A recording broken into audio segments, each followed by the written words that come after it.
வல்லமை பொருந்தின நம்முடைய பிதாவாகிய தேவனை கர்த்தராகிய இயேசு கிறிஸ்து நாமத்தினாலே ஸ்தோத்திரிப்போம். இந்த நாளில் கூட நாம் தேவனுடைய சத்தியத்தை குறித்து தியானிச்சுட்டு இருக்கிறோம். ஏதோ ஒரு பாட்டு படிச்சேன், டக்குனு எனக்கு கூட ஒரு மெசேஜ் கொடுத்தாங்க, முடிச்சாங்க, போனாங்க அப்படின்னு இருக்கும். ஆனா இங்க ஒருத்தர் மாத்தி ஒருத்தர் வந்து பேசிக்கிட்டே இருக்காங்களே அப்படின்னு நீங்க நினைக்கக்கூடாது. இது மனுஷனால் ஏற்பட்டதல்ல, நாங்களா யோசித்ததல்ல. இது வேதத்துல நம்ம ஒரு காரியத்தை வச்சு பார்க்கலாம். பாருங்க, இது வேதத்தை இப்படிதான் செய்யறோங்கிறத. ஏன்னா எது செய்தாலும் பாருங்க, மனுஷ யோசனைப்படி செய்தா அதுல பலன் கிடையாது. ஆனா தேவ யோசனைப்படி நம்ம இது செய்யறோம்னு சொன்னா நிச்சயமா அதுல பலன் இருக்கும். அது நம்ம பாருங்க, நெகேமியா புத்தகம் 8ஆம் அதிகாரத்துல இந்த இஸ்ரேல் மக்களுடைய அந்த அலங்கத்தை கட்டி முடிச்சுட்டு ஜனங்கள் எல்லாம் ஒருமுகப்பட்டு அந்த இடத்துக்கு கூட்டிட்டு வராங்க. கூட்டிட்டு வந்ததுக்கு பிற்பாடு அங்க இன்னொரு காரியம் செய்ய வேண்டியதா இருக்கு.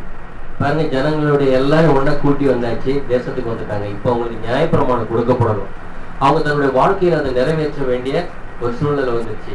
இப்போ வேதபாரனாகி எஸ்ராவை கூப்பிட்டு தேவனுடைய வார்த்தையை வாசிக்க சொல்லி அவருடைய கையில கொடுக்குறாங்க.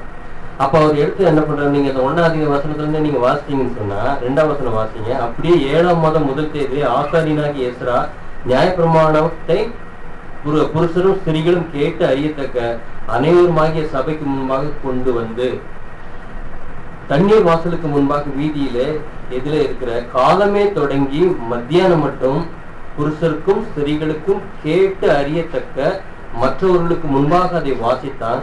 சகல ஜனங்களும் நியாயப்பிரமாண புஸ்தகத்திற்கு கவனமாய் செவி கொடுத்தார்கள் அப்படின்னு சொல்லப்பட்டிருக்கு. எஸ்ரா பேசி இருக்கிறாரு. ஆனா எஸ்ரா பேசுனதை எத்தனை பேர் எடுத்து விளக்கம் சொல்லியிருக்காங்கிறத நீங்க பாத்தீங்கன்னா 8ஆவது வசனம் வாசித்து பாருங்க. அவர்கள் தேவனுடைய நியாயப்பிரமாண புஸ்தகத்தை தீர்க்கமாய் வாசித்து அர்த்தம் சொல்லி வாசித்ததை அவர்களுக்கு விளங்க பண்ணினார்கள். இதுதான் சார். இப்ப பார்க்கும்போது நம்ம எத்தனை காரியங்களை குறிச்சு பார்க்கணும் இல்லை, ஆனா எவ்வளவு தேவனுடைய வார்த்தை குறிச்சு தியானிக்கிறோம் அதுங்கதான் முக்கியமா இருக்கு. இப்போ இந்த மக்கள் இந்த தேவனுடைய வார்த்தையை கேட்டதுனால அவங்களுக்கு என்ன நடந்துச்சுன்னு சொல்லி இந்த நெகேமியால நீங்க வாசித்தீங்கன்னா அடுத்த வயசுல பாவ அறிக்கை பண்ணுவாங்க. அது பிற்பாடு தங்களை சுத்திகரிச்சுக்குவாங்க. 3ஆவது பாத்தீங்கன்னா தங்களை பரிசுத்தம் பண்ணி தேவனுக்கு முன்னால போயிடுவாங்க. இந்த ஒவ்வொரு அதிகாரத்துல ஒவ்வொரு காரியங்களை குறிச்சு தேவன் இதுல சொல்லி இருக்கிறார். அப்போ தேவனுடைய வார்த்தை வந்ததுக்கு அப்புறம் அவங்களுக்கு என்ன உண்டாக்கி இருக்கு, தேவனுடைய வார்த்தை அவங்களுக்குள்ள போன உடனே மனம் திரும்பி பாவம் அறிக்கை பண்றாங்க. அப்பதான் தெரியுது தேவனே நான் எவ்வளவு பாவியா இருக்கிறேன், அதுக்கு முன்னாடி நான் ரொம்ப நல்லவனா இருக்கிறேன் அப்படின்னு நம்ம தான் நினைச்சு கொண்டு நாம இருப்போம். ஆனா தேவனுடைய வார்த்தையை கேட்டோம்னு நீங்க அடுத்த வசனத்தை வாசித்தீங்கன்னா 9ஆம் அதிகாரம் முழுவதும் பாவ அறிக்கை, 8ஆம் அதிகாரம் முழுவதும் தேவனுடைய வார்த்தை பேசப்படுது, 9ஆம் அதிகாரம் முழுவதும் பாவ அறிக்கை பண்றாங்க. தேவனே நாங்க எவ்வளவு பாவியா இருந்துட்டோமே அப்படின்னு சொல்லி பாருங்க. தேவனுடைய வார்த்தை ஒருத்தர் கேட்ட போது அவங்களுக்கு கிடைச்சது என்ன, தான் பாவின்னு உணர்ந்து கொண்டாங்க. அடுத்தது பாவ அறிக்கை செய்து அதை விட்டுட்டு தேவனிடத்துக்கு திரும்பி மறுபடியும் அவங்க தேவனுடைய மக்களாக வர்றதுக்கான ஒரு வழியை தேவன் ஏற்படுத்தி இருக்காரு. அதே காரியத்தை தான் இன்றைக்கும் தேவன் நமக்கு செஞ்சிருக்கிறாரு.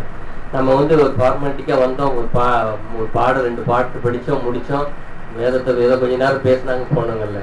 வேத வாக்கியங்களுக்கு கவனமா செவி கொடுத்தவங்களுக்கு அங்க ஆசீர்வாதம் கிடைச்சது. அப்படியே இந்த உலகத்துல எத்தனையோ கோடியான மக்களுக்கு கிடைக்காத பாக்கியம் தான் இன்னைக்கு நமக்கு கிடைச்சிருக்கு.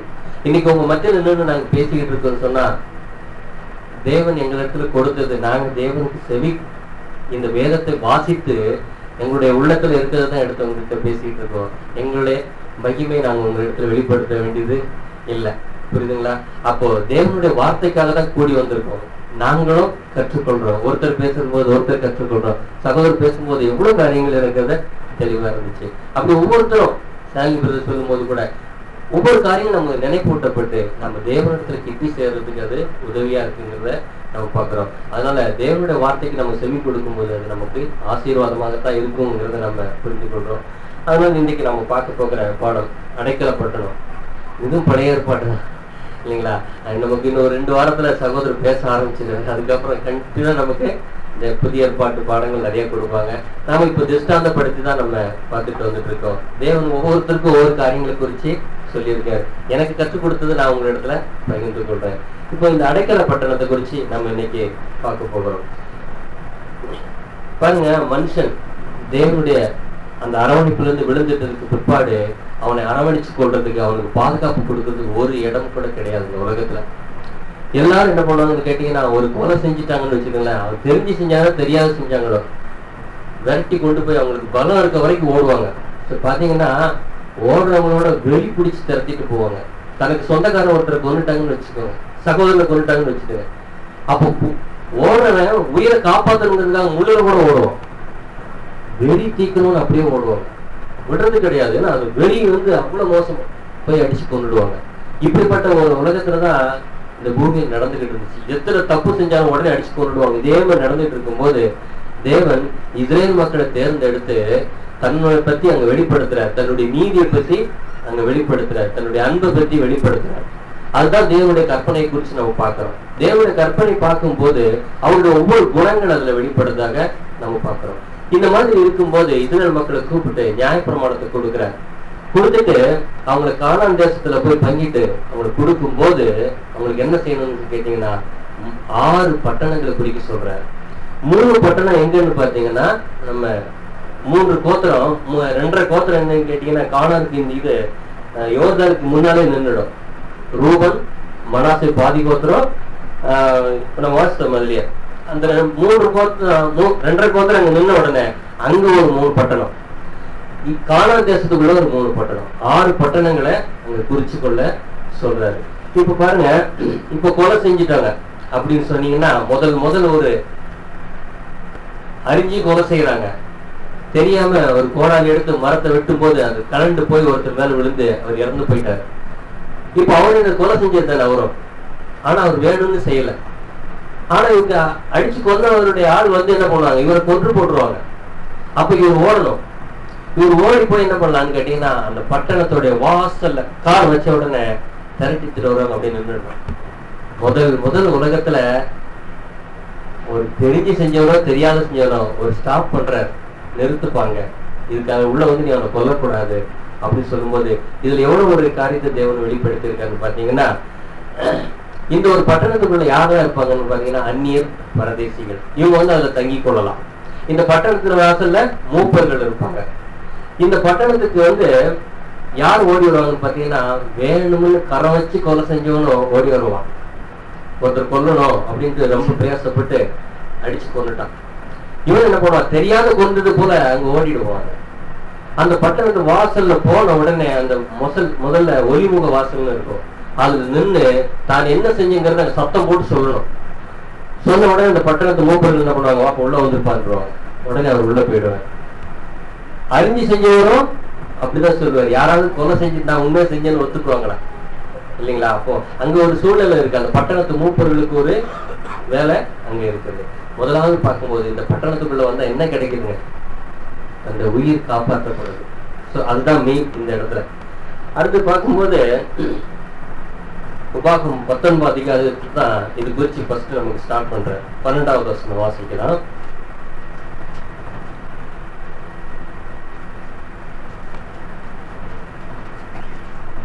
உபாகமும் 19 அதிகாரம் 12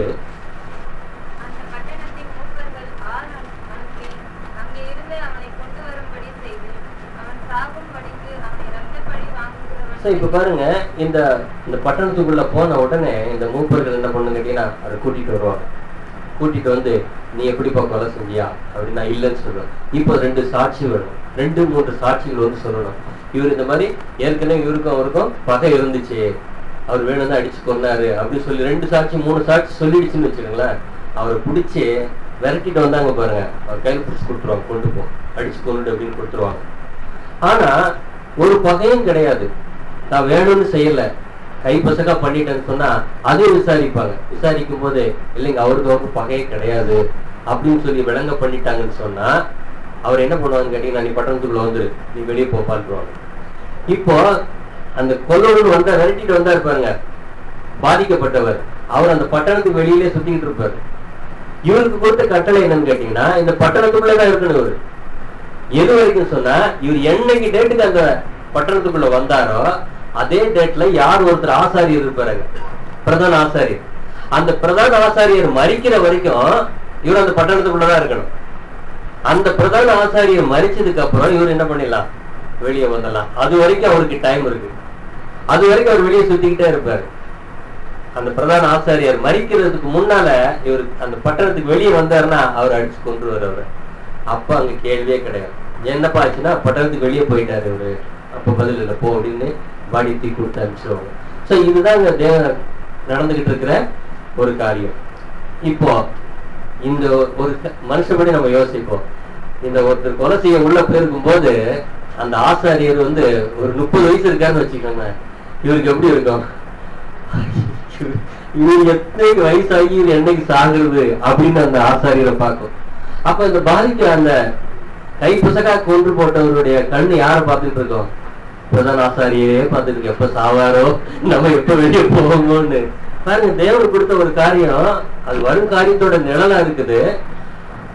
ஆனா அவர் சதா அந்த பிரதான ஆசாரியரே கண்காணிச்சிருப்பார். இப்ப இவர் வரும்போது ஒரு பிரதான ஆசாரியர் ஒரு 80 வயசா இருந்தாருன்னு வச்சிருக்கலாம், இவருக்கு பெனிஃபிட். எப்படின்னு ஒரு 10 வருஷத்துக்குள்ள இவர் மறிச்சிடும், நம்ம வெளியே போயிடலான்னு இவருக்கு ஒரு பெனிஃபிட் இருக்கு. சோ இந்த மாதிரி கூட அங்க என்ன பண்ணுவாங்க, அந்த பார்வைங்க பார்க்கக்கூடியதாக இருக்குதுன்னு பாக்குறோம். சோ இந்த ஒரு காரியத்தின் மூலமாக நம்ம என்ன புரிஞ்சுக்கலாம்? தேவன் நீதிபரதா இருக்கிறார். அவர்கிட்ட எவ்வளவு அநீதி கிடையாது. ரெண்டாவது, துன்மார்க்கத்துல சந்தோஷப்படுற தேவன் கிடையாது. உலகம் பூமி முழுவதும் அவருடைய ஜனங்கள் தான் அங்க மனம் போல வாழ்ந்துகிட்டு இருக்கு. ஆனா இவருடைய ஜனங்களுக்கு மட்டும் ஒரு எல்லை போட்டு அவங்களுக்கு மட்டும் அந்த கட்டளை கொடுக்கிறார், நீ இந்த மாதிரி நடந்துக்கோ அப்படின்னு சொல்லிட்டு. சோ இப்படி ஏற்படுத்திருக்கும் போது இந்த காரியத்தை குறிச்சு நாம பாக்குறதுக்கு என்ன இருக்குது, இதன் மூலமா என்ன இருக்குன்னு பாத்தீங்கன்னா மிகப்பெரிய ஒரு ரகசியத்தை இதுக்குள்ள வச்சிருக்கிறார் தேவன். சாதாரண காரியம் கிடையாது. நம்ம ஏதோ வாசிக்கிறோம், ஒரு அடைக்கல பட்டணத்தை பத்தி வாசிக்கிறோம், அவ்வளவுதான் நினைக்கிறாரு. இங்க நடந்த ஒவ்வொரு சம்பவமும் ஆவிக்குரிய இதுல மறைந்து இருக்கிற, கண்ணுக்கு தெரியாத இதுல மறைந்து இருக்கிற ஒரு ரகசியத்தை இவங்க வெளிப்படுத்துறாரு. அது எதுன்னு பார்க்கும்போது ஒரு வசனம் வாசிக்கலாம். கொலோசியர் 2ஆம் அதிகாரம் 17வது வசனம், 16ம் 17ம் வாசிக்கலாம்.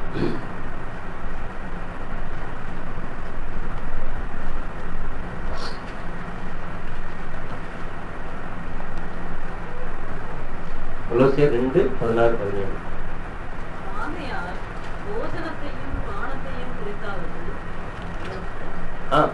ஆமா, அது 2 வருஷம் வாசிக்கும். ஆகையால் போஜனத்தையும் பானத்தையும் குறித்தாவது, பண்டிகை நாளையும் மாத பிறப்பையும் ஓய்வு நாளையும் குறித்தாவது ஒருவனும் உங்களை குற்றப்படுத்தாது இருப்பானாக.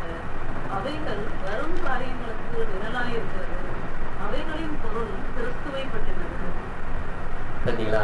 அவைகளின் பொருள் கிறிஸ்துவை பற்றினது. பழைய ஏற்பாடு நடந்த ஒவ்வொரு சம்பவமும் வரும் காரியங்களுடைய ஒரு நிழலா இருக்குது. ரெண்டாவது, நடந்த ஒரு சம்பவங்களும் அதுக்குள்ள அடக்கப்பட்டிருக்குது அப்படின்னு நம்ம பார்க்கிறோம். இப்போ இந்த ஒரு காரியத்தை குறித்து பார்க்கும்போது அடைக்கல பட்டணம், இந்த பட்டணத்துக்குள்ள வருகிறவங்க காப்பாற்றப்படுறாங்க. இந்த பட்டணம் எவ்வளவு ஒரு முக்கியமா இருக்குது.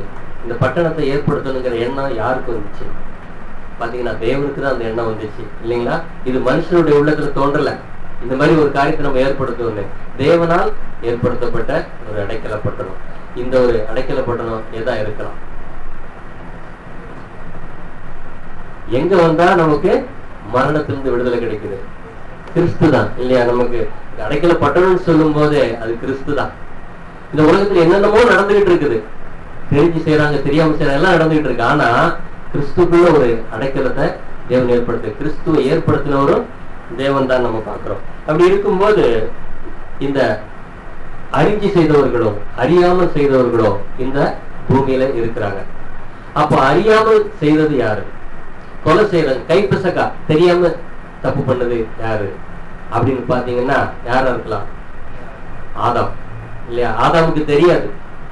ஆதாம் தான் என்ன பண்ணிருக்காரு, அவருக்கு நாலேஜ் கிடையாது. இந்த ஒரு காரியத்தை செஞ்சா என்ன ஆகும் அப்படிங்கிற ஒரு அறிவு கிடையாது. அவர் அப்ப தேவனுடைய காரியத்துக்கு விரோதமா அவர் செய்யறாரு சொன்னா அந்த ஒரு அறிவு கொடுக்கப்படல. அவர் தெரியாம தவறு செய்யறாரு.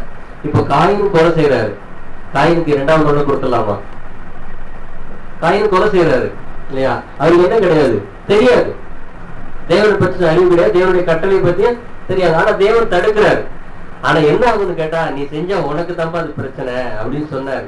ஆனா அவர் என்ன பண்ணலங்க, கேட்கப்படல. அப்ப ஆதாமுடைய ஜெனரேஷன், ஆதாமுடைய மக்கள் எல்லாருமே எப்படி இருக்கிறாங்கன்னு பாத்தீங்கன்னா, ஒரு வசனம் வாசிங்க. அப்போஸ்தலர் 17ஆம் அதிகாரம் 30வது வசனம்.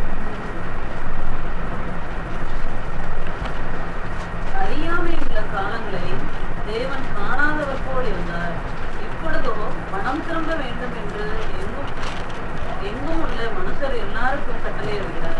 அப்போ அறியாமையில் உள்ள காலம் யாருக்கு? ஆதாமுடைய மக்கள் எல்லாருக்கும். பாத்தீங்கன்னா அந்த 26ஆம் வசனத்துல இருந்து ஃபுல்லா யாராவது பத்தி சொல்லிட்டு வர்றாரு? மனுஷ ஜாதியாக எல்லாரையும் அவர் ஒரே ரத்தத்தினால தோன்ற பண்ணியிருக்காரு. ஒரே மனுஷன் மூலமாக தான் எல்லாத்தையும் உண்டாக்கி இருக்கிறாரு அப்படின்னு நம்ம பாக்குறோம். அப்போ அறியாமையின் காலம், அறியாமல் செய்த காரியம். அப்ப ஆதாமுடைய ஜெனரேஷன், ஆதாமுடைய மக்கள் எல்லாமே அறியாமையின் காலத்துல அறியாமல் செய்திருக்காங்க தவறு. அப்ப அவங்களுக்கு என்ன கிடைக்கணும்? அவங்களுக்கு ஒரு அடைக்கல பட்டணம் தேவையா இருக்குது அப்படிங்கறத நம்ம இந்த இடத்துல பாக்குறோம். அப்படி இருக்கும்போது நாம கூட எங்க இருந்தோம்? அறியாமையின் காலத்துல தான் இருந்தோம். யாரோட கீழே இருந்தோம் பார்க்கும்போது எபேசியர் 2ஆம் அதிகாரம். ஏன்னா நம்ம அதிகமா பார்க்கக்கூடிய ஒரு வசனம் எபேசியர் 2ஆம் அதிகாரம் 1-2 வசனங்கள் வாசிக்கலாம். அக்கிரமங்களினாலும் பாவங்களினாலும் மரித்தவர்களாய் இருந்த உங்களை உயிர்ப்பித்தார். அவைகளில் நீங்கள் முற்காலத்திலே இவ்வுலக வழக்கத்திற்கு ஏற்றபடியாகவும் கீழ்ப்படியாமையின் பிள்ளைகளிடத்தில் இப்பொழுது கிரியை செய்கிற ஆகாயத்து அதிகார பிரபுவாகிய ஆவிக்கேற்றபடியாகவும் நடந்து கொண்டீர்கள். பாருங்க, நம்ம முன்னால நடந்து கொண்டோம், நம் மனம் போல வாழ்ந்தோம். நம்முடைய கால்கள் தீமை நோக்கி ஓடிச்சு, இந்த உலக சந்தோஷத்தை நோக்கி ஓடிச்சு. இதெல்லாம் நம்ம அறிந்து செஞ்சோமா? நமக்கு தெரியுமா தேவன் ஒருவர் உண்டுன்னு தெரியுமா? நம்முடைய முன்னோர்கள் எப்படி இருந்தாங்க? நம் முன்னோர்கள் எதை வழிபட்டுக்கிட்டு இருந்தாங்க? எதையோ ஒரு கல்லையும் ஒன்றையும் வழங்கி இதுதான் நம்முடைய கடவுள்னு சொல்லி நம்மளை வளர்த்திட்டு வந்திருந்தாங்க. ஒருவேளை நம்ம இன்னும் ரெண்டு ஜெனரேஷனுக்கு முன்னாலே கிறிஸ்தவங்களா இருக்கலாம். ஆனா நாங்கள் பார்க்கும்போது இந்த ஒரு எங்க அப்பாவோட ஜெனரேஷன் தான் நாங்க கிறிஸ்தவங்களா மாறணும். அப்படி இருக்கும்போது அதுக்கு முன்னால எல்லாம் யாரு பார்த்தா எல்லாம் அறியாத தேவர்களை வழிபட்டுக்கிட்டு இருந்தாங்க. அப்படி இருக்கும்போது நாம கூட இந்த பிரபஞ்சத்தின் தேவனுக்குடைய அடிமையுள்ள கீழே தான் நம்ம வாழ்ந்தோம். அவருடைய விருப்பப்படிதான் வாழ்ந்திருக்கிறோம் நம்ம பாக்குறோம். இதை குறித்து அப்போஸ்தலன் பவுல் என்ன சொல்றாரு பாருங்க. 1 தீமோத்தேயு புத்தகம் 1:13 வாசிங்க. முன்னே நான் தூஷிக்கிறவனும் துன்பப்படுத்துகிறவனும் கொடுமை செய்கிறவனுமாய் இருந்தேன். அப்படி இருந்தும் நான் அறியாமல் அவிசுவாசத்தினாலே அப்படி செய்தபடியினால் இரக்கம் பெற்றேன். பாருங்க, அப்போஸ்தலன் பவுல் சபையை துன்பப்படுத்துறாரு, எல்லாரையும் அங்க கஷ்டப்படுத்துறாரு இல்லைங்களா? சபையை இழுத்துட்டு எல்லாரையும் போட்டு அடிக்கும் போது அவர் எப்படி செஞ்சாரா? அறியாமல் செய்தார், அவிசுவாசத்தினால அப்படி செய்தார் இல்லைங்களா?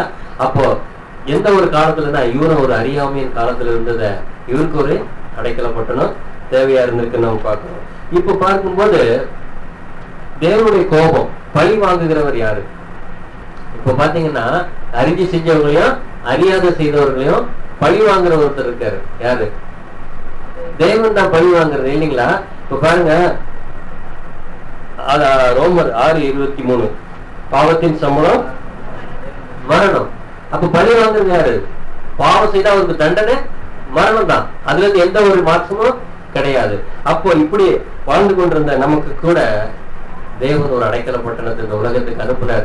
அது எப்படி அந்த இஸ்ரேல் மக்கள்ல இந்த ஒரு பட்டணத்தை ஏற்படுத்துறதுக்கு முன்னால் நடந்த ஒரு சம்பவம். எங்க வேணாலும் கொலை நடக்கும்.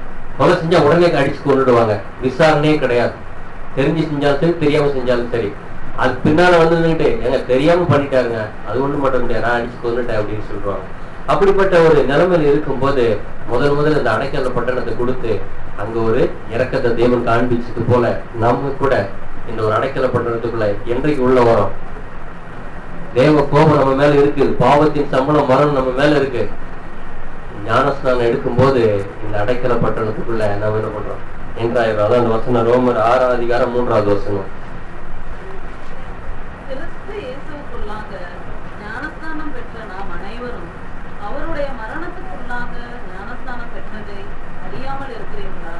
பாருங்க, எங்க வந்துட்டா இப்போ கிறிஸ்து அந்த ஒரு சரீரத்துக்குள்ளாக ஞானஸ்தானம் எடுத்த ஒருவர் எந்த இடத்துக்கு வந்துடுறாருன்னு பாத்தீங்கன்னா கிறிஸ்துங்கிற ஒரு அந்த ஒரு ஆசரிப்பு, அந்த ஒரு அடைக்கல பட்டணம். அது பார்க்கும்போது நம்ம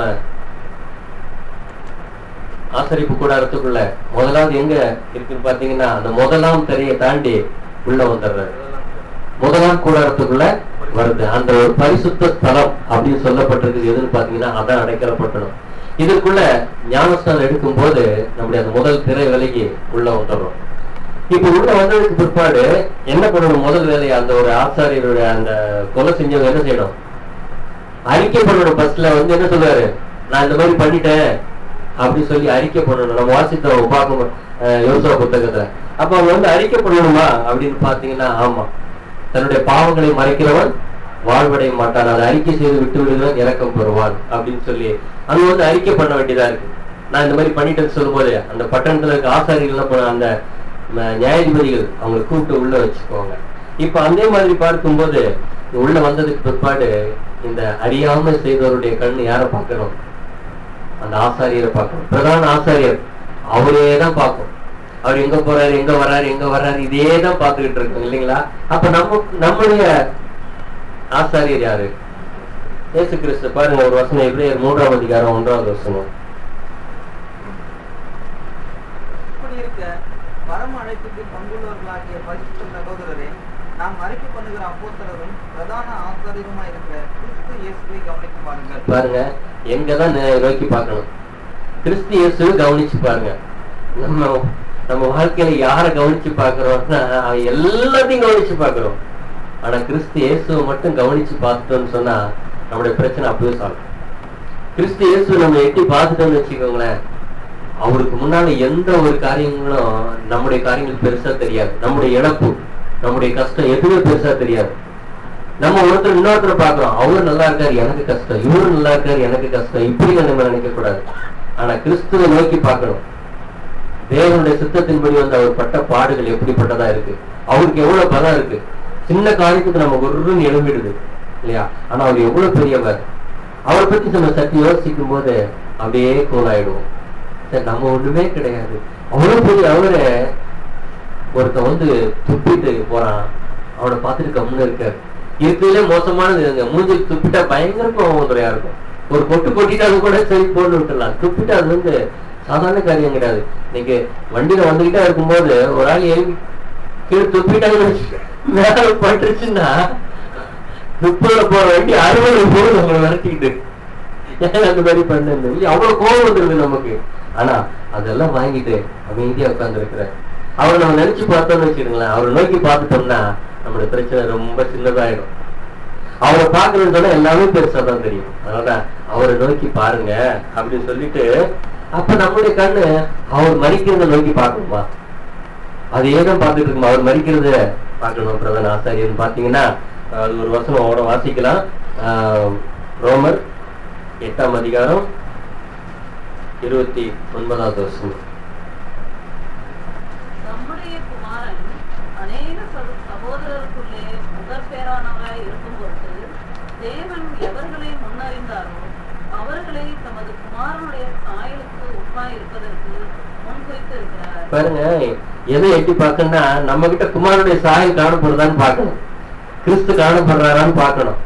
அதுதான் நம்ம எப்போதும் கண்காணிச்சு பார்க்கணும். நம்மகிட்ட கொஞ்சம் பொறுமை இருக்கா, விட்டு கொடுக்குறோமா, மன்னிக்கிறோமா அப்படின்னு அந்த சாயலை பார்க்கணும். கிறிஸ்து நம்ம கிட்ட இருக்காரா, நமக்குள்ள கிறிஸ்து இருக்கிறாரான்னு பார்க்கணும். அப்போ கிறிஸ்து மறிக்கணும்னா கிறிஸ்து போன்ற சுபாவம் நம்ம கிட்ட வர்ற வரைக்கும் யாரதான் பார்க்கணும்? அவரையே தான் பார்க்கணும். அதனாலதான் பார்க்கும்போது அப்போஸ்தலர் என்ன பண்ணிருக்காங்க, அவருடைய மரணத்துக்கு ஒப்பான மரணத்தை அடைகிறதுக்காக விரும்பி இருக்கிறாங்கன்னு பாக்குறோம். பிலிப்பியர் 3ஆம் அதிகாரம் 10வது வசனத்துல.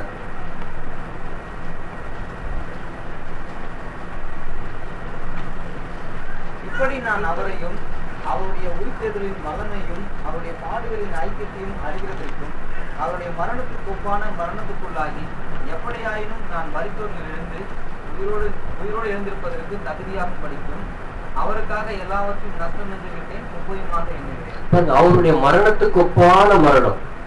அது எப்படி அவருடைய மரணத்துக்கு ஒப்பான மரணம்? அவரை மாதிரி நம்ம சிலுவை எடுத்துட்டு போய் கொல்கத்தா மலையில மறிக்கிறதா? அவருடைய மரணத்துக்கு ஒப்பான மரணம். நம்ம வாழ்க்கையில கஷ்டம் வரும்போது கிறிஸ்துடைய மரணம் நம்ம கிட்ட காணப்படுதா? கிறிஸ்துடைய அந்த சிலுவை நம்ம கிட்ட காணப்படுதா? சிலுவை எடுத்திருக்கிறோமா? ஆனா அநேக நேரம் கீழே போட்டுருவோம். சிலுவை கையில் தூக்கிட்டு தான் தப்புன்னு கீழே போட்டுருவோம். மறுபடியும் எடுத்துக்கணும், அதை போட்டுறக்கூடாது இல்லைங்களா? அப்ப பார்க்கும்போது தேவன் உதவி செய்யறாரு நமக்கு. அந்த கிறிஸ்துடைய மரண சாயல் நம்ம கிட்ட காணப்படணும். அப்ப அது வரைக்கும் அந்த பிரதான ஆசாரியாரையே நோக்கி பார்க்கணும். அடைக்கல பட்டணத்துக்குள்ளேயே தான் இருக்கணும். அடைக்கல பட்டணத்தை விட்டு கொஞ்சம் வெளியே வந்துட்டான்னு சொன்னா வேற ஒரு ஆள் சுத்திக்கிட்டு இருக்காரு. யாரு? ஏற்கனவே நமக்கு தகப்பனா இருந்தவர் வெளியே வருவார், ஒரு நாள் வா அப்படின்னு அவர் சுத்திக்கிட்டு இருக்கிறாரு இல்லையா? வெளியே வாங்க, இந்த பட்டணத்தை விட்டு வெளியே வந்து அவருடைய கையில மாட்டிக்குவோம் இல்லைங்களா? அவரை பத்தி எங்க எழுதி இருக்கு? 1:5-8 வாசிச்சு பாருங்க. தெரிந்த புத்தி உள்ளவர்களாக இருங்கள், விழித்திருங்கள். ஏனெனில் உங்கள் எதிராளாகிய பிசாசு அவன் கர்ஜிக்கிற சிங்கம் போல் எவனை விழுங்கலாமோ என்று பகை தேடி சுற்றித் திரிகிறான். அப்ப கிறிஸ்துவ விட்டு வெளியே அடைக்கல பட்டணத்தை விட்டு வெளியே வந்தோம்னு சொன்னா இவங்களுடைய கையில மாட்டிப்போம். இங்க தேவன் பகவி வாங்குறவர் கிடையாது. ஏன்னா நம்முடைய அப்பா முன்னாடி இவருதான். என்ன கீழ்படியாம உள்ள போய் வெளியே வாங்கணும் பார்த்து ரிசல்ட் இவர் வெளியே சுத்திக்கிட்டு இருக்கிறார் இல்லையா? இவருடைய கையில நம்ம மாட்டிக்கொள்வோம். அப்ப அடைக்கல பட்டணத்துக்குள்ள இருந்து பிரதான ஆசாரியனை நோக்கி பார்க்கணும். நம்ம அன்றாட வாழ்க்கையில நம்ம யாரைத்தான் பார்க்கணும்? அவரைத்தான் பார்க்கணும். நமக்கு முன்னால போயிட்டு இருக்கிறவங்கள நம்ம பார்க்கறத காட்டிலும் அவரை பார்க்கணும். அவங்களுடைய விசுவாசத்தை நம்ம எடுத்துக்கொள்ளலாம். நம்மளுக்கு முன்னால போயிட்டு இருக்க சகோதரனுடைய விசுவாசத்தை நம்ம ஆட் பண்ணிக்கலாம். ஆனா நாம என்ன பண்ணோம்? நம்முடைய கண்ணை இயேசு கிறிஸ்துவை தான் நம்ம நோக்கி பார்க்கணும். எப்போதும் அவருடைய மேல நம்ம கவனம் இருக்கணும்னு பார்க்கிறோம். அப்படி இருக்கும்போது சீமைன்ற ஒரு மனுஷன், சீமை பாத்தீங்கன்னா யாருக்கு? தாவீதை தூஷித்த ஒரு மனுஷன். அவருக்கு ஒரு டைம் கிடைக்குது. என்னன்னு கேட்டா, அவர் தேவன் தாவீதை தூஷித்து இருக்கிறார் சீமை. ஆனா அவர் என்ன பண்ண? கொண்டுதான் போடணும். உன் ஜனத்தின் அதிபதி நிந்தியாதிருப்பாயாங்கிற தேவனுடைய வார்த்தையின்படி சீமையை கொண்டு போடணும். ஆனா தாவீது அங்க கொல்லல. ஏன் கொல்லல? அவன் பேலியாளி மகனின் மண்ணாடி தூற்றும் போது ஏன் அவரை கொண்டு போடல தெரியுங்களா? தாவீது அந்த டைம்ல ராஜா கிடையாது. அவர் ராஜா ஸ்தானத்தை விட்டு இறங்கி போய்கிட்டு இருக்காரு. அங்க ராஜாவா இருக்கிறது யாரு? அப்சலோம் ராஜாவா இருக்காரு.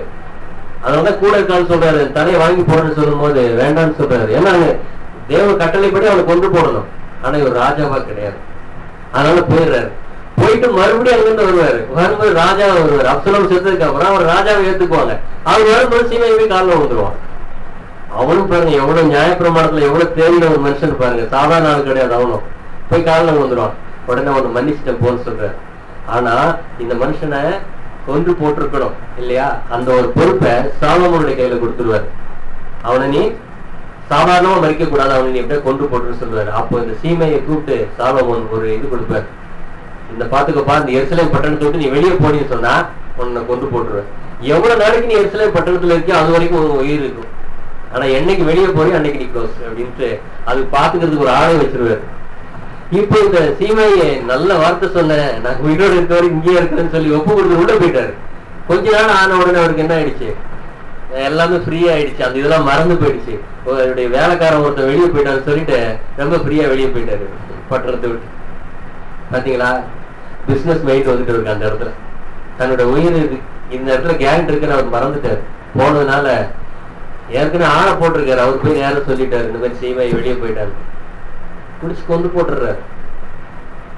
பாத்துங்க, பிசினஸ் மைண்ட் வந்து நம்ம எதுக்காக வந்திருக்கிறோங்கிறத மறந்துட்டு அந்த மனுஷன். அதனாலதான் அங்க போச்சு. அப்ப நாம கூட அடைக்கல பட்டணத்துக்குள்ள வந்திருக்கிற நாம ரெண்டு காரியம். ஒண்ணு நாம மரணத்துக்கு பாத்துறது தான். இன்னொன்னு நம்முடைய ஜீவனை பணைய வச்சு நம்ம உள்ள வந்திருக்கிறோம். பிரதான ஆசாரியத்தை நம்ம பார்த்துக்கிட்டு இருக்கணும். வெளியே போக கூடாது அப்படிங்கிற ஒரு கவனம் நமக்கு இருந்துச்சுன்னு சொன்னா அந்த பட்டணத்துக்குள்ளேயே இருக்கலாம். நம்முடைய யோசனைகளும் கிறிஸ்துக்குள்ளே சிந்தைக்குள்ளேயே காத்துக்கொள்ளும். எப்போதும் கிறிஸ்துவின் சிந்தைக்குள்ளே நம்ம வச்சுக்கலாம். இல்லைன்னா கொஞ்சம் அசந்தா டக்குன்னு வெளியே போயிடுவோம். உலக யோசனை வந்துடும் நமக்குள்ள. உலக யோசனை வந்துச்சுன்னா உலகம் மாதிரி நம்ம நடக்க ஆரம்பிச்சிடும். புரியுங்களா? அப்போ எதிராளியுடைய கையில மாட்டிக்கோன்னு சொல்லி பாக்குறோம். அப்போ அந்த மாதிரி ஒரு பீரியட் அவர் கொடுத்து வெளியே போகும்போது அவருக்கு ஜட்ஜ்மெண்ட் வந்துச்சுன்னு பாக்குறோம். இப்ப அடுத்து பார்க்கும்போது 1 கொரிந்தியர் 5ஆம் அதிகாரம் 5வது வசனம் வாசிக்கலாம்.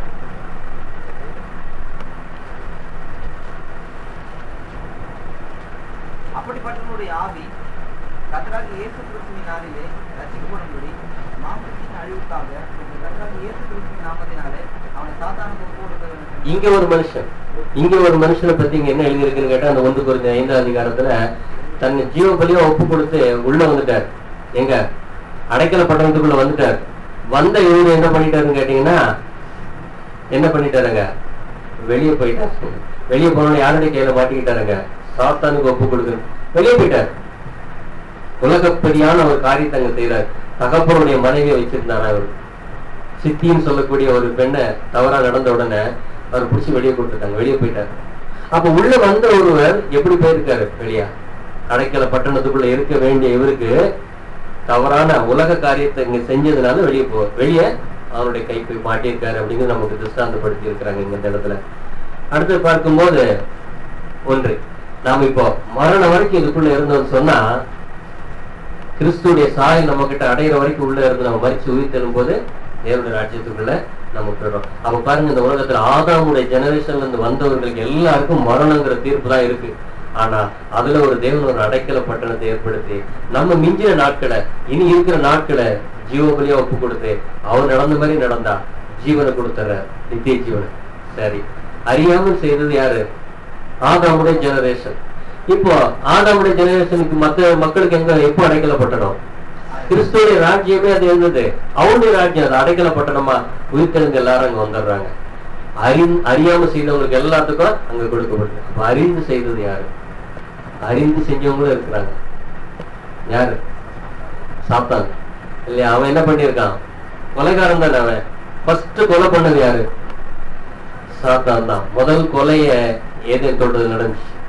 அதனாலதான் இயேசு கிறிஸ்து அவனை பத்தி சொல்லும் போது யோவான் 8:44 வாசிக்கும் போது, யோவான் 8:44,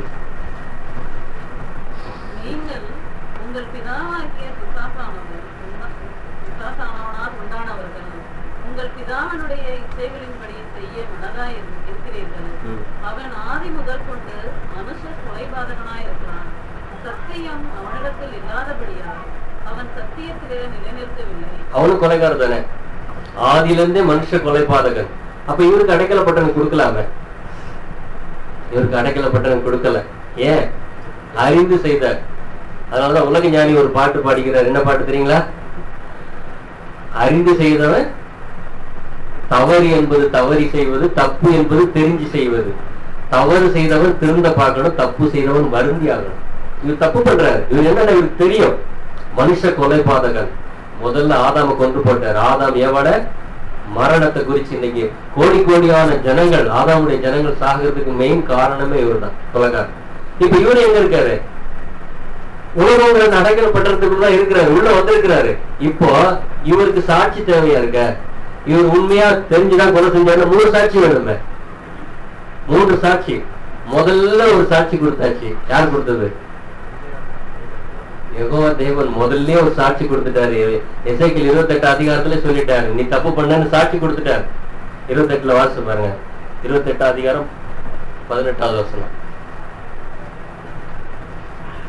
உன் அக்கிரமங்களின் ஏராளத்தினாலும் உன் வியாபாரத்தின் அநேகத்தினாலும் உன் பரிசுத்த ஸ்தலங்களை பரிசுத்த குலைச்சலாக்கினாய். ஆகையால் உன்னை பட்சிப்பதாகிய ஒரு அக்கினியை நான் உன் நடுவில் இருந்து புறப்பட பண்ணி உன்னை பார்க்கிற எல்லாருடைய கண்களுக்கு முன்பாகவும் உன்னை பூமியின் மேல் சாம்பலாக்குவேன். இவர் ஏற்கனவே சொல்லிட்டாரு, நீ கொலை பண்ணிட்டா உனக்கு ஜட்மெண்ட் இதான் சொல்லிட்டு தேவன் பழைய ஏற்பாட்டிலே அவருக்கு ஒரு சாட்சி கொடுத்துட்டார். சரி, இன்னொரு சாட்சி வேணும், 3 சாட்சி வேணும். 2-3 சாட்சி இல்லைன்னா கொலை செஞ்சவனுக்கு என்ன பண்ண முடியாது, தண்டனை கொடுக்க முடியாது இல்லையா? இப்ப 2வது ஒரு சாட்சி, இயேசு கிறிஸ்து 2வது ஒரு சாட்சி கொடுத்துட்டாரு. எப்போ? அவர் சிலுவையில மரிக்கிறதுக்கு முன்னாலே சாட்சி கொடுத்துட்டாரு. இங்க என்ன சொன்னாரு? அவன் மனுஷ கொலைபாதகன், அவன் கொலைக்காரன்னு சொல்லிட்டாரு. அவன் அறிஞ்சுதான் கொலை செஞ்சிருக்கிறான் அப்படிங்கிறத 2வது சாட்சி கொடுத்துட்டாரு. இப்ப 2 சாட்சி கன்ஃபார்ம் ஆயிடுச்சு அவருக்கு. இன்னொரு சாட்சி வேணுமே, சபை ஒரு சாட்சி. 3 சாட்சி வேணும். 3 சாட்சி அவரு குற்றவாளின்னு சொன்னாதான் அவருக்கு ஜட்ஜ்மெண்ட் கொடுக்க முடியும் இல்லைங்களா?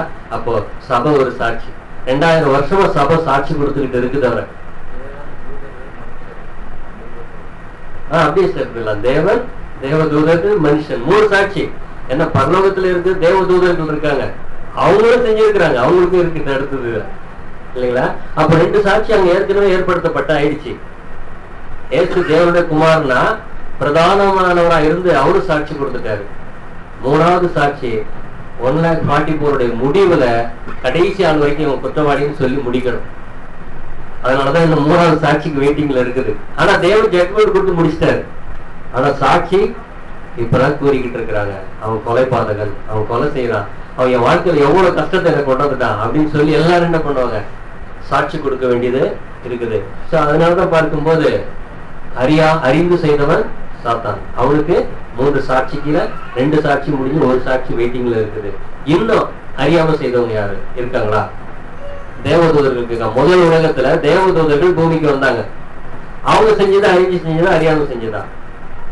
அவங்க அறியாம செஞ்சது. ஏன்னா தேவன் அவங்களுக்கு என்ன பண்ணல, ஜட்ஜ்மெண்ட் உடனே கொடுக்கலையே. ஏன் கொடுக்கல? அவங்க அறியாம செஞ்சாங்க. அதனாலதான் அவங்களுக்கு பாருங்க, யூதா 6வது அதிகாரம் 6வது வசனத்துல வாசிங்க. அவங்களுக்கு மகா நாளி நியாய தீர்ப்புன்னு வச்சுட்டாரு அவங்கள. தங்களுடைய ஆதி மேன்மையை காத்துக் கொள்ளாமல் தங்களுக்குரிய வாசஸ்தலத்தை விட்டுவிட்ட தூதர்களையும் மகா நாளின் நியாயத்திற்குக்கென்று நெத்திய சங்கிலிகளினாலே கட்டி அந்தகாரத்தில் அடைத்து வைத்திருக்கிறார். பாருங்க, இவங்களுக்கு என்ன இல்லை, இவங்க அறியாம செஞ்சவங்க, இவங்களுக்கு இது கொடுக்கல, இவங்களுக்கு அடைக்கல பட்டணம் கொடுக்கறதுக்காக இவங்களுக்கு கிறிஸ்துவ வச்சிருக்கிறார். 1000 வருஷம் இவங்களுக்கு அடைக்கல பட்டணம் ஆயிருது, அங்க பாதுகாப்பு கொடுக்கப்படுது. ஆனா சாத்தானுக்கு கொடுக்கப்படல. ஏன்னா அவன் அறிஞ்சு செஞ்சதுனால, இவங்க அறியாம செஞ்சதுனாலதான் தேவன் இவங்களுக்கு ஒரு டைம் குறிக்கிறார்.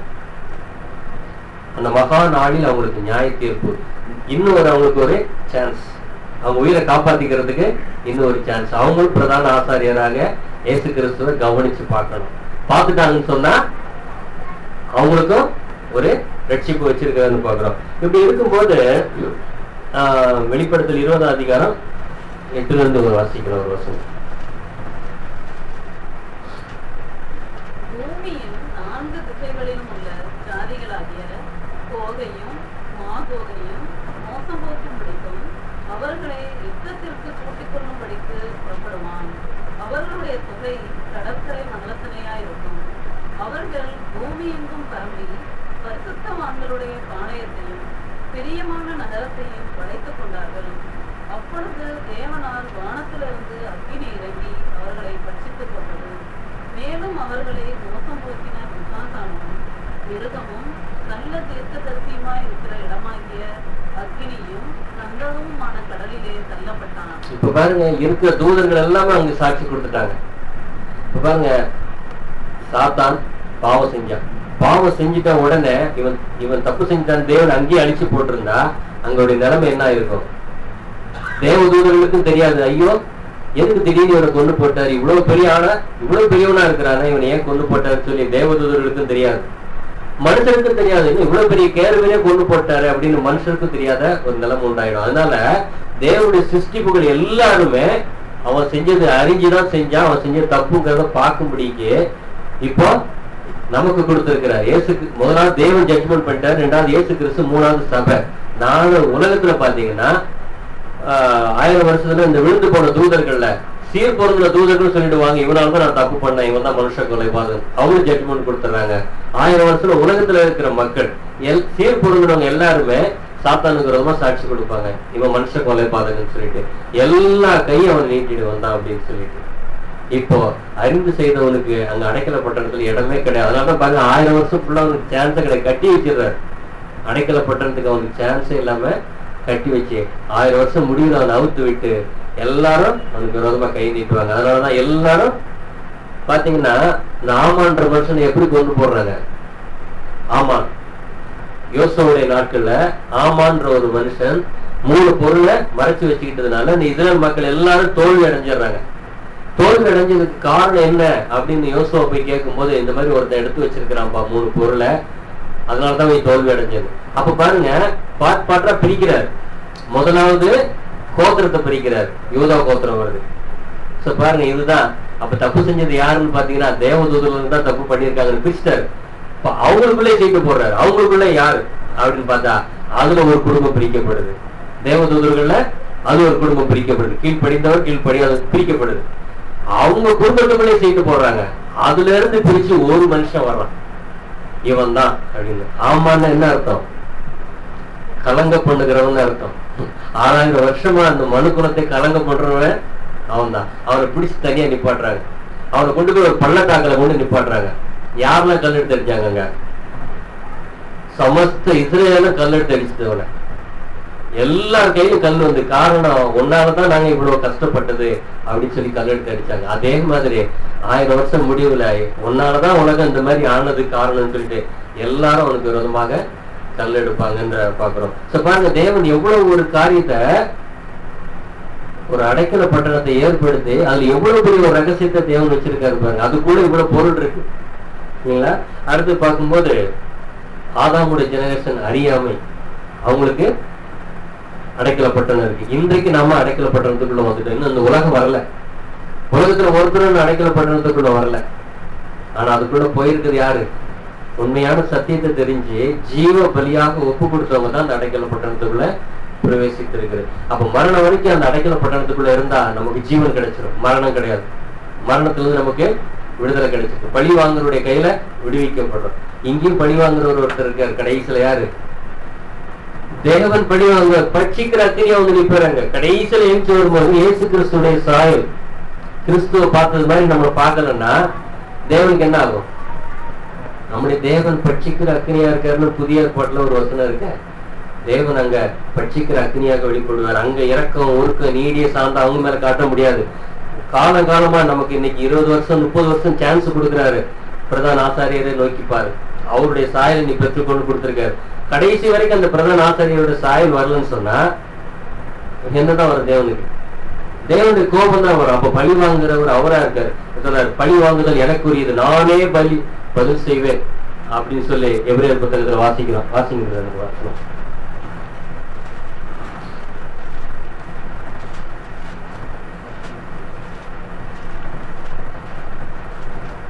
12 அதிகாரத்துல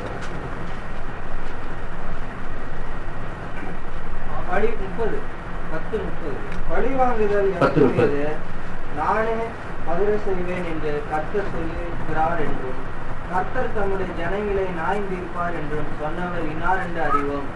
யாரு நியாயம் தீர்ப்பாரு? அவருடைய கர்த்தர் தம்முடைய ஜனத்தை நியாயம் தீர்ப்பாரு, உலகத்தல்ல. அது சொல்றாரு பாருங்க, பழி வாங்குதல் எனக்குரியது, நானே பதில் செய்வேன். அதுக்கு முன்வசனம், தேவனுடைய குமாரனை காலில் மிதித்து தன்னை பரிசுத்தம் செய்த உடன்படிக்கையின் ரத்தத்தை அசுத்தம் என்று எண்ணி உடன்படிக்கையை பண்ணி அந்த ஒரு அடைக்கல பட்டணத்துக்குள்ள போயிட்டு வெளியே வந்துட்டா யாரு வந்துடுறாருங்க? கிருபையின் ஆவியை நிந்திக்கிறவன் எவ்வளவு கொடிதான் ஆக்கினிக்கு பாத்திரமா வைப்பான்னு யோசித்து பாருங்கள். பழி வாங்குது எனக்கு, நான் பழி செய்வேன். தேவனே அங்க என்ன பண்ணுவார்? பட்சிக்கிற அக்னியாக நின்று அங்க மரணத்தை கொடுக்கறது நம்ம இந்த இடத்துல பாக்குறோம். இப்படி இருக்கும்போது இன்றைக்கு இந்த அடைக்கல பட்டணத்துக்குள்ள வந்திருக்கிறது. நாம அதை ஒரு வசனம் வாசிக்கலாம். எரேமியா 17ஆம் அதிகாரம் 17வது வசனம்.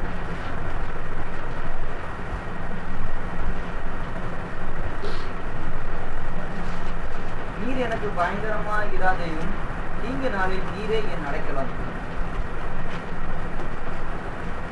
தீங்கு நாளில் நீரே நடக்கலாம். இப்ப நம்ம வாழ்க்கையில தீங்கு வருது, கஷ்டம் வருது. ஆனா அடைக்கல யாரு? அடைக்கல பட்டணத்துக்குள்ள இருக்கிற ஒருத்தரை யாராலும் எதுவுமே செய்ய முடியாது. அடைக்கல பட்டணத்தை விட்டு வெளியே வந்தாதான் கெர்த்திக்கிற சிங்கம் கையில மாட்டோமே தவிர, அடைக்கல பட்டணத்துக்குள்ள கிறிஸ்துக்குள்ள இருக்கிற வரைக்கும் சாத்தானுடைய தூதர் இல்ல, உலகம், ஜீவன், மரணம் எதுவுமே நம்ம எதுவும் பண்ண முடியாது. அது தேவனை அடைக்கலமா இருக்கார். கிறிஸ்துக்குள்ள இருக்கிற ஒருத்தருக்கு தேவன் பக்க பலமா இருக்கிறார். தேவன் தன்னுடைய குமாரனே கொடுத்த தேவன் அவரோட கூட எல்லாத்தையும் நமக்கு கொடுக்க ரெடியா இருக்கிறார். ஆனா அவர் கண்டிஷன் அடைக்கல பட்டணத்தை விட்டு வெளியே மட்டும் போயிடக்கூடாது. பிரதான ஆசாரியோட அந்த சாயல் வர்ற வரைக்கும் அடைக்கல பட்டணத்தை விட்டு வெளியே போகாம இருந்தோம்னா அவரே நமக்கு என்ன பண்ணுவார்? எல்லா காரியங்களும் ஆட் பண்ணுவார். நம்ம காலையில கூட பிரதர் பேசும்போது பார்த்தோம், அந்த இருதயத்தை பரிசுத்தமாக்குவார். அங்க வேதம் சொல்லப்பட்டிருக்கு, ஆத்துமாவை காப்பார், இருதயத்தை காப்பார், இருதயத்தை சுத்திகரிப்பார். அப்ப நம்ம அந்த ஒரு மரண தன்மையிலிருந்து நம்ம விடுவிக்கப்பட்ட தேவனுக்கு முன்னால போறதுக்கு அவர் நமக்கு உதவி செய்யறவரா இருக்கான்னு பாக்குறோம். அடுத்து பார்க்கும்போது நாம் எப்படியாவது அந்த கிறிஸ்துவின் அந்த மரண சாயலை நம்ம அடைய வேண்டியதா இருக்குன்னு பாக்குறோம். அப்போஸ்தலன் பவுல் கூட எப்போதும் அவருடைய மனதுல இருந்த ஒரே ஒரு எண்ணம் எதுன்னு கேட்டீங்கன்னா அப்படியே அவர் எழுதியிருக்காரு. அதான் நம்ம படிச்சோம். அவருடைய மரணத்துக்கு ஒப்பான மரணம், எப்படியாவது மரித்தோருக்கு நான் எழும்பணும், அந்த ஒரு மரணத்தை நான் அடையணும் அப்படின்னு பார்க்கும்போது அவங்க எப்படி இருந்தாங்களாம்? அவங்க மரிச்சுதான் இருந்தாங்கன்னு பாத்தீங்கன்னா உலகத்தின் குப்பை போனோம், எல்லாரும் தொடச்சு போடுற அழுக்க போனோம், யார் வேணாலும் அவங்க என்ன வேணாலும் டச் பண்ணலாம், அந்த மாதிரி இருந்திருக்கிறாங்க அவங்க. ஆனா அவங்களுடைய நோக்கம் என்னன்னு கேட்டீங்கன்னா அவரோட கூட மரிக்கணும், அவருடைய சாயலை அடையணும். அதுங்கிறது அவருடைய நோக்கமாக இருந்திருக்குன்னு பாக்குறோம். அடுத்து 2 கொரிந்தியர் 4ஆம் அதிகாரத்துல ஒரு வசனம் வாசிக்கலாம். 7வது வசனம். இந்த மகத்துவமுள்ள வல்லமை எங்களாலே உண்டாயிராமல் தேவனால் உண்டாயிருக்கிறது என்று விளக்கும்படி இந்த பொக்கிஷத்தை மண்பாண்டங்களை பெற்றிருக்கிறோம். நாங்கள் எப்பக்கத்தில் நெருக்கப்பட்டும் ஒடுங்கி போகிறதில்லை, கலக்கம் அடைந்தும் மனம் முடிவடையவில்லை, துன்பப்படுத்தப்பட்டும் கைவிடப்படுகிறதில்லை, கீழே தள்ளப்பட்டும் மடிந்து போகிறதில்லை. எதுக்காக எல்லாம் பண்றாங்க? அதாவது நெருக்கப்பட்டு ஒடுங்கி போகல, கலக்கம் அடைஞ்சு மனம் முடியல, எல்லாமே இருந்து எதுக்காக? 11வது வசனம் 10வது வசனம். அதனால இயேசுனுடைய ஜீவனும் எங்கள் சரீரத்திலே விளங்கும்படிக்கு இயேசுவின் மரணத்தை எப்பொழுதும் எங்கள் சரீரத்தில் சுமந்து திரிகிறோம். அதான் இயேசு கிறிஸ்துடைய மரணத்தை சரீரத்துல சுமந்து தெரியும். இன்றைக்கு மறிச்சிருக்கவன் இன்றைக்கு இயேசுடைய மரணம் நம்முடைய சரீரத்துல காணப்படுத்துதா அப்படிங்கறது மட்டும் தான் நம்ம செக் பண்ண வேண்டியது அவசியமா இருக்குன்னு பாக்குறோம். அப்ப இந்த உலகத்துல நம்ம எவ்வளவு பெரிய காரியங்களை செஞ்சாலும் என்ன செஞ்சாலும் தேவன் ஒத்துக்கொள்றதுல அடைக்கலப்படுறதுக்குள்ள இருக்கிற ஒருவர் பிரதான ஆசாரியரை தான் ஒத்து பார்க்கணும். அந்த ஒரு சாயல தான் அவங்க அடையணுங்கிறது தான் தேவனுடைய நோக்கமா இருக்கு. இதனாலதான் அவர் தேவன் அவ்வளவு திஷ்டாந்தப்படுத்தி வச்சிருக்கிறார் இந்த அடைக்கலப்பட்டணத்துக்குள்ள.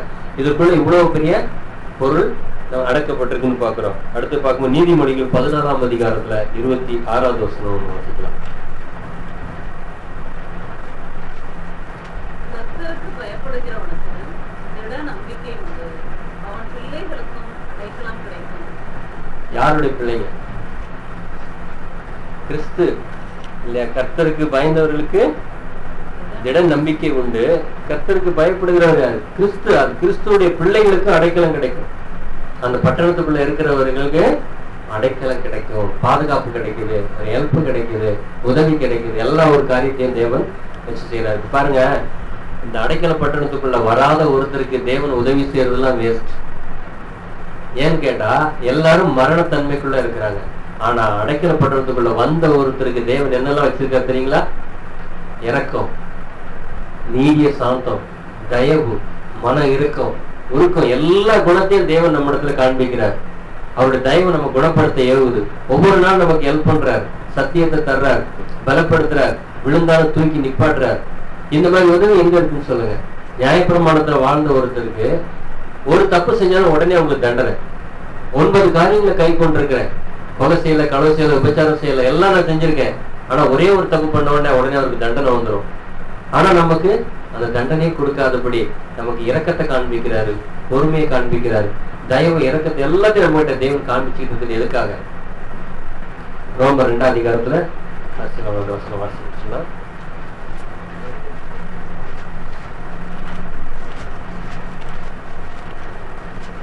1-2 வசனம்.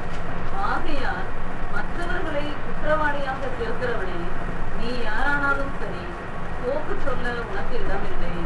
நீ குற்றமாக தீர்க்கிறவைகள் எவைகளோ அவைகளை நீயே செய்கிறபடியால் நீ மற்றவர்களை குறித்து சொல்லுகிற தீர்ப்பினாலே உன்னைதானே குற்றவாளியாக தீர்க்கிறாய்.